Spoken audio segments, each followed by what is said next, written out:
Esto es su noticiero Notivisión, con Héctor Polo.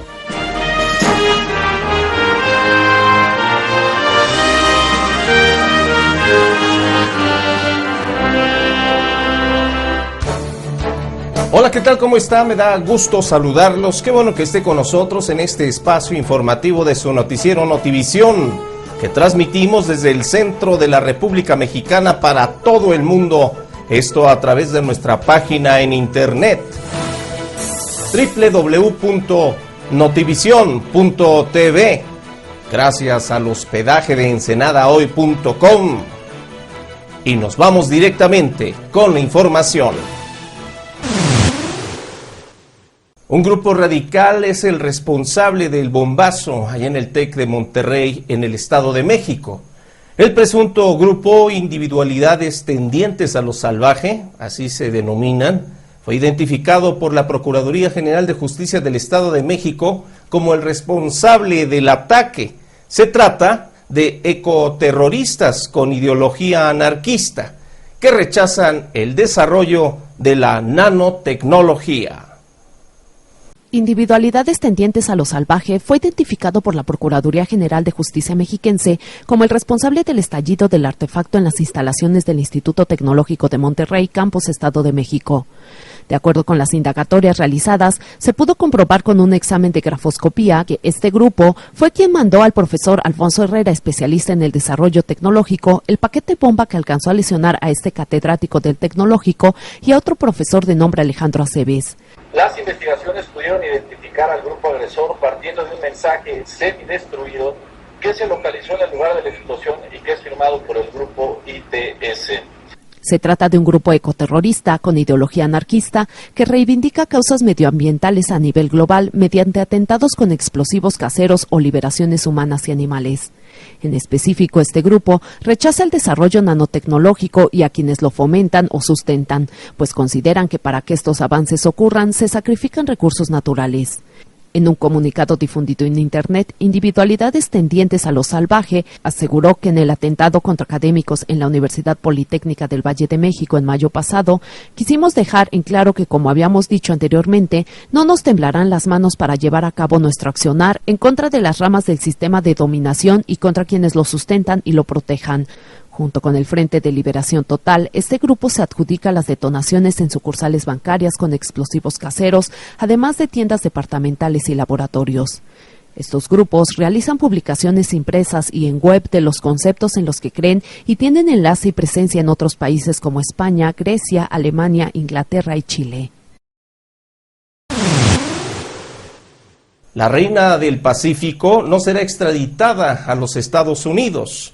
La resolución que establece que la extradición autorizada por la misma Secretaría de Relaciones Exteriores no procede en razón de que los delitos que por lo que Estados Unidos reclama a Sandra Ávila Beltrán, alias la Reina del Pacífico, son los mismos por los que está siendo sometida a proceso aquí en México. Un tribunal federal concedió a Sandra Ávila Beltrán, identificada por las autoridades como la Reina del Pacífico, un amparo que solicitó para no ser extraditada a Estados Unidos.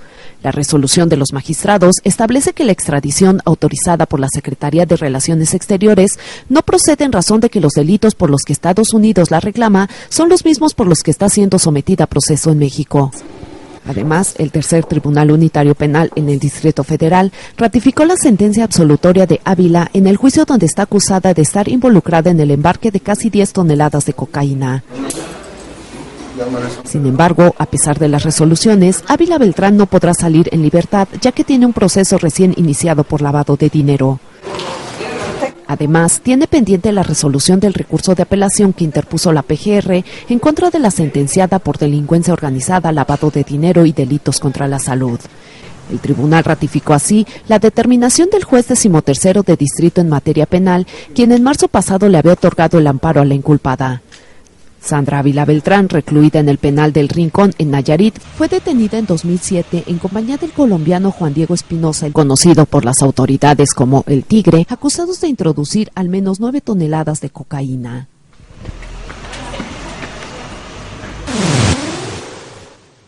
Exige el PRD aclarar presencia de agentes de los Estados Unidos en México.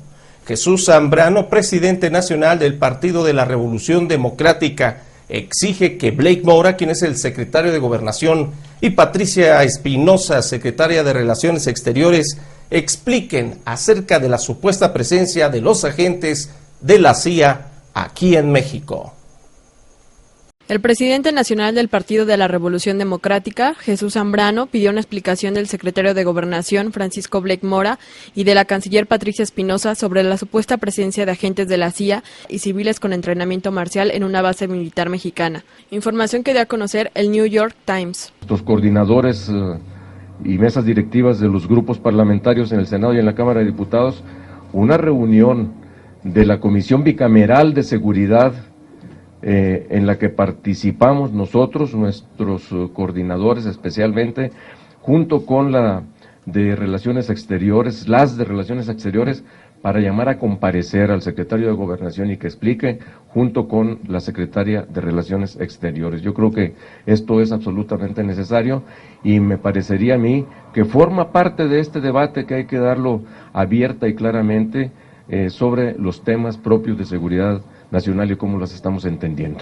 El presidente perredista señaló que la intervención de la DEA en la Operación Rápido y Furioso y el caso Mayo Zambada son antecedentes que reafirman lo expuesto en el periódico estadounidense. Información que da a conocer el New York Times el fin de semana, le antecedieron por lo menos dos hechos que también no han sido desmentidos. Uno, la llamada Operación Rápido y Furioso, que claramente es violatoria de la soberanía nacional por parte del gobierno de los Estados Unidos y que ha sido permitido en los hechos por el gobierno mexicano, y que además, para acabarla de amolar, pues es una operación que vino a fortalecer supuestamente a uno de los carteles del narcotráfico en México más buscados en el país y más supuestamente perseguidos por la DEA. El segundo acontecimiento o información que se virtió la semana pasada, o hace un par de semanas, es el que tiene que ver con la revelación de el Mayito Zambada, o el hijo del Mayo Zambada, en el sentido de una colaboración que están haciendo los cárteles, está haciendo la DEA con cárteles de la droga para proteger justamente al Chapo Guzmán, y siguen allí las cosas como si nada pasara, y ahora resulta que están entrenándose para combatir a quién sabe quién, a lo mejor los enemigos del Chapo Guzmán, junto con funcionarios de la... Zambrano resaltó que México sigue el mismo modelo de Colombia al justificar el uso de las Fuerzas Armadas y extranjeras en contra del narcotráfico, dejando de lado la violación de derechos humanos que trae consigo la militarización del país. Cuando enviaron la minuta que hoy está en la Cámara de Diputados de reformas a la Ley de Seguridad Nacional, el propio Senado modificó prácticamente el 90% de todo lo que Felipe Calderón había enviado, desde luego en acuerdo con las Fuerzas Armadas, en una pretensión de justificar el uso del ejército en el combate al crimen organizado y la militarización. El presidente del PRD agregó que hasta el momento ninguna autoridad ha desmentido la intervención de agentes de la CIA en México. El PRI busca cambiar ley de coordinación fiscal. Humberto Moreira, quien es el dirigente nacional del Partido Revolucionario Institucional, aseguró que no se trata de bloquear reformas pendientes, sino de buscar un reajuste al presupuesto para que sean destinados mayores recursos a los estados.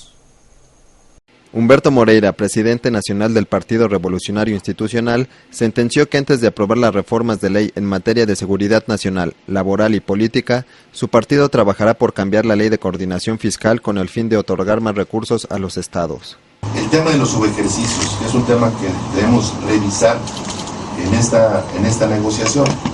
Subejercicios de presupuesto que se realizó el compromiso de entregar a las entidades federativas y que con datos claros, con elementos, se puede demostrar que no se ha ejercido ese presupuesto. Asimismo, Moreira aseguró que no se trata de bloquear las reformas pendientes, sino resolver problemas de inseguridad al asignar recursos destinados para el mejor pago de policías o crear la infraestructura necesaria para la generación de empleos. Los municipios y los estados no tienen los recursos suficientes para poder mejorar los salarios de los policías, la capacitación, poner en marcha áreas de inteligencia, porque están subsistiendo todos los días. Y si queremos que las demás reformas tengan éxito, realmente funcionen y que sean de fondo, pues necesitamos obviamente impulsar la modificación radical de Código Fiscal. David Penchina, vocero del PRI, refiere que existe una manipulación por parte de la Secretaría de Hacienda en el manejo de la asignación de recursos a las entidades federativas, porque según él, estas han disminuido considerablemente. La UNAM presenta propuesta contra la violencia. Esta casa de estudios, en coordinación con el Instituto Iberoamericano de Derecho Constitucional, presentaron las propuestas emanadas de la Conferencia Internacional sobre Seguridad y Justicia en Democracia. El rector de la Universidad Nacional Autónoma de México, José Narro Robles, presentó las propuestas emanadas de la Conferencia Internacional sobre Seguridad y Justicia en Democracia que organizó la Casa de Estudios en coordinación con el Instituto Iberoamericano de Derecho Constitucional.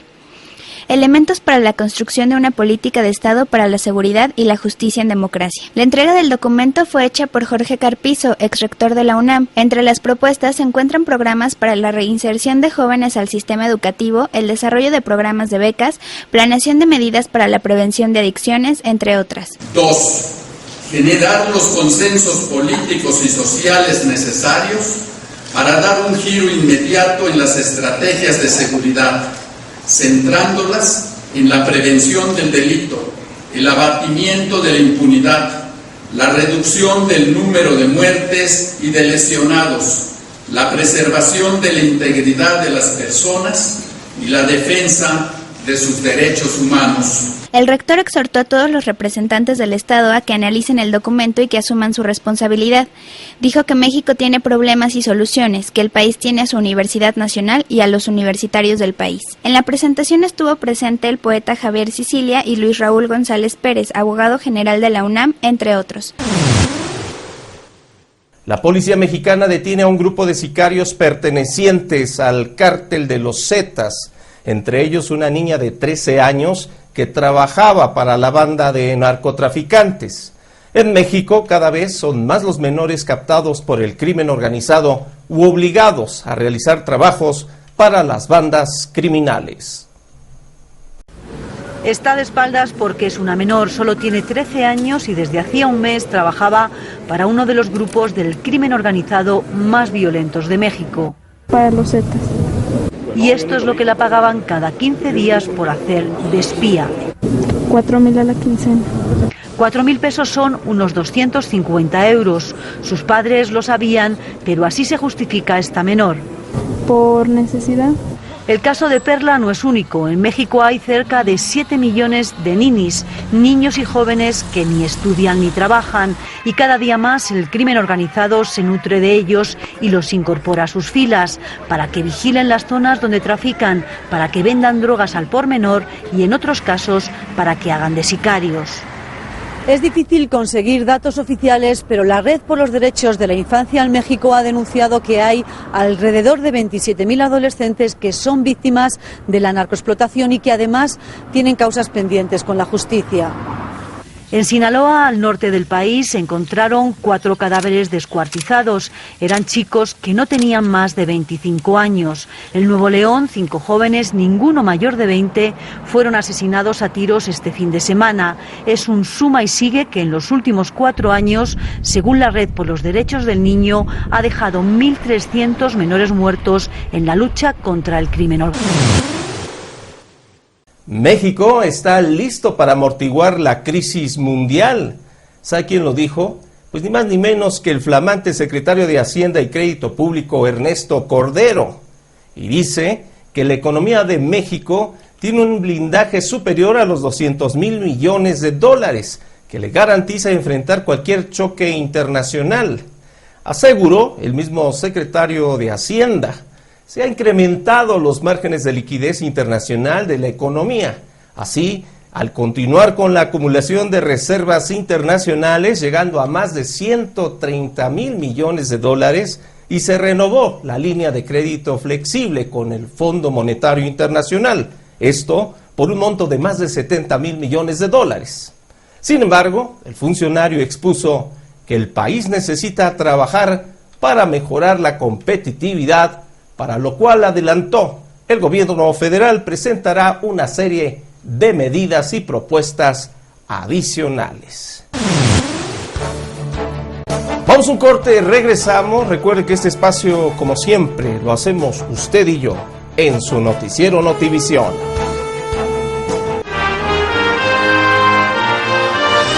Continuamos con Héctor Polo en su noticiero Notivisión. El presidente Evo Morales acude a China en busca de inversión estatal. El mismo presidente boliviano visitó la sede de las grandes empresas estatales chinas con las que Bolivia firmó acuerdos para construir un satélite e industrializar litio en el salar de Uyuni, en que contiene el 70% de las reservas mundiales. Pero destacó que el país no será solamente vendedor de materias primas a China. El presidente boliviano Evo Morales visitó la embajada de este país en Pekín, donde se encuentra de visita oficial con la intención de cerrar acuerdos con grandes empresas estatales chinas. Pero destacó que el país no será solamente vendedor de materias primas a China, como venía siendo hasta ahora. Ahora cualquier industrialización es en Bolivia, no solamente seguir vendiendo materias primas. Se acabó de ser un país que vende materias primas. Morales dijo que Bolivia se está viendo afectada por la crisis de la deuda en países de la Unión Europea y citó como ejemplo la caída de remesas procedentes de España. La comunidad boliviana presentó a Morales un manifiesto de apoyo a su iniciativa para reclamar a Chile la salida al mar, una de las grandes prioridades de Evo en su mandato. Chile vive una jornada de protestas por una educación gratuita. Unos 80,000 estudiantes se echaron a las calles de Santiago para reclamar unos estudios accesibles para todos. Lo que comenzó como una jornada pacífica derivó en enfrentamientos con la policía, que dieron como resultado un saldo de 50 heridos. Decenas de miles de estudiantes chilenos y profesores marcharon ayer por las calles de todo el país, aunque la más multitudinaria volvió a ser la de la capital, que congregó a 30.000 personas. La manifestación de Santiago comenzó de manera pacífica, pero acabó en graves disturbios.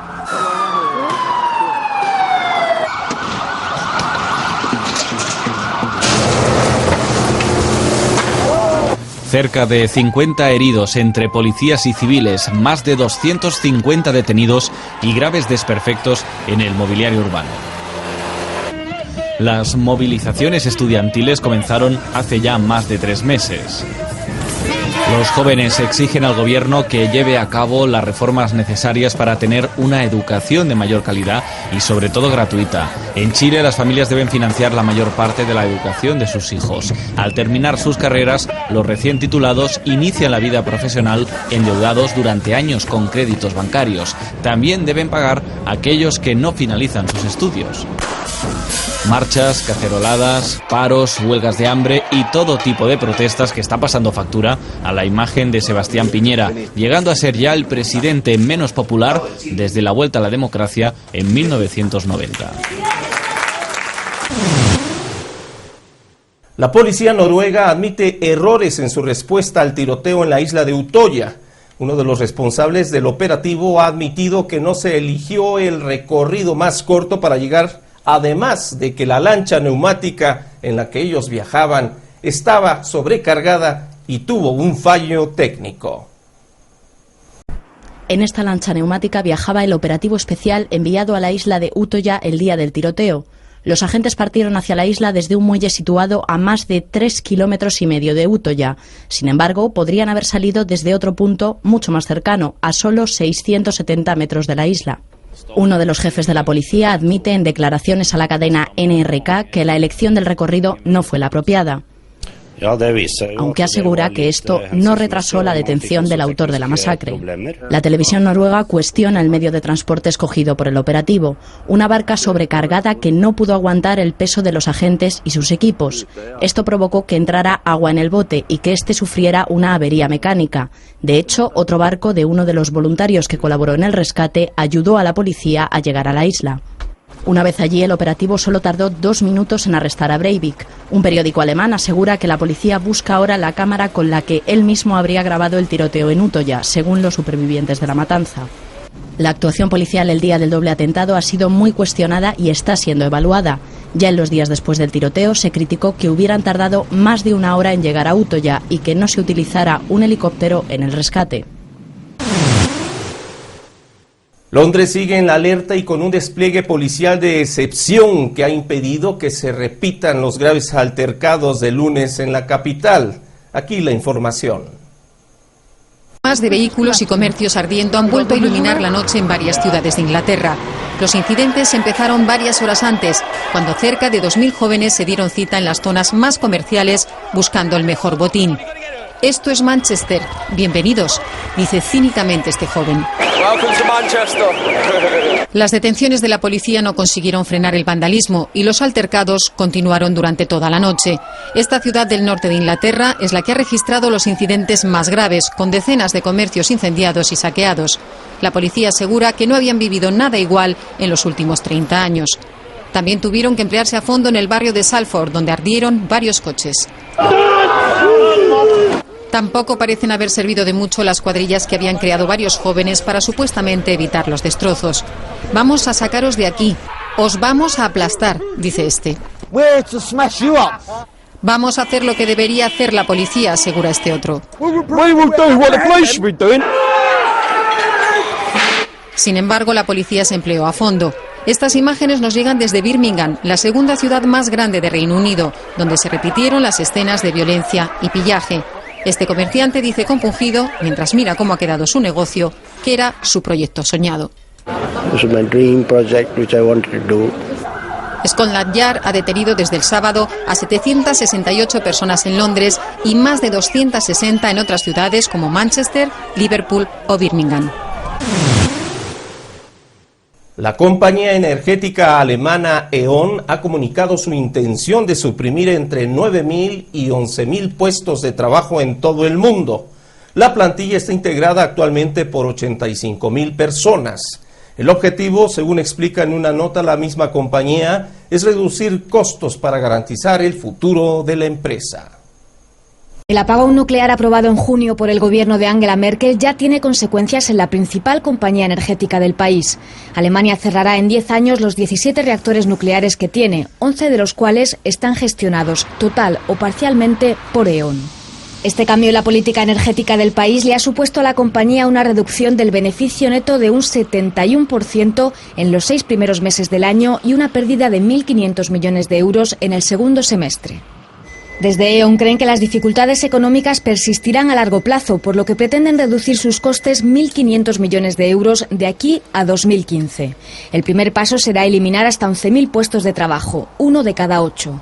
En principio, 1/3 de los despidos corresponderían a puestos clave en su sede de Alemania y los demás al resto del mundo. La compañía tiene trabajadores principalmente en 12 países europeos, entre ellos España, donde en 2008 adquirió activos de Endesa a Enel y Acciona. La compañía también ha modificado significativamente sus expectativas de beneficio para este año y pagará 1 euro por cada acción en vez de los 1,3 que había anunciado. El apagón nuclear alemán no ha afectado a su producción de gas, la generación de electricidad en Rusia y las energías renovables, que sí han tenido un buen comportamiento. Ante la volatilidad de los mercados financieros, que es el producto de las crisis económicas recurrentes que sufren los países europeos, así como también la recesión de los Estados Unidos, los corredores de bolsa están expuestos a un fuerte estrés. De ahí que tengan la habilidad de manejarlo en la toma de decisiones al comprar o vender acciones. Dale, BX4, empieza a alterarse. Dale, agarrala por 12. Está bueno esto. Nuevo día tenso para las bolsas mundiales. En las pantallas de esta sala de mercados parisinos, los indicadores siguen sin rumbo, pero los corredores se mantienen serenos, como Cédric, que ya vio varios cracks bursátiles. Cuando es el cuarto o el quinto, uno está más tranquilo, hay menos reacciones epidérmicas. Tomamos con más sangre fría las cosas que pasan. No hay que dejarse llevar por el estrés, porque es ahí cuando nos equivocamos. Hay que intentar controlarse. En este trabajo es primordial. También es primordial reaccionar muy rápido. Con la mirada fija en las pantallas, Cédric espera las oportunidades. Mira cómo vuelve, es algo demencial. Esta cosa acaba de perder 30 puntos en 2 segundos. Cuando los mercados están en caída libre, vender títulos en el momento adecuado puede dar mucho dinero. Está claro que podemos ganar dinero y más en días como estos, porque los movimientos son extremadamente violentos. Tenemos variaciones del nivel más bajo al más alto que pueden llegar en el día a 6 o 7%. Son las 3:15, faltan 15 minutos para que abra Wall Street. Cédric sale a fumar un cigarrillo para calmarse, pero no puede alejarse mucho. En Nueva York, los mercados también son muy volátiles. Mira, estamos bajando, mierda, acabamos de perder 0,8% entre la apertura y ahora. Notas que no hay mucha gente del otro lado, es esto lo que más me asusta. Un temor del que le cuesta deshacerse. Podemos estar a la baja durante 5 horas y media en el mercado de Estados Unidos y quedar estable en el cierre. A la mañana siguiente tendremos las repercusiones de la tarde en Estados Unidos en nuestras cotizaciones. Con este panorama es difícil quedarse tranquilo. Los corredores seguramente no esperaban un mes de agosto como este. Gracias por haber estado con nosotros en este espacio informativo de su noticiero Notivisión. Más información en 1 hora. Soy Héctor Polo. Pásela muy bien.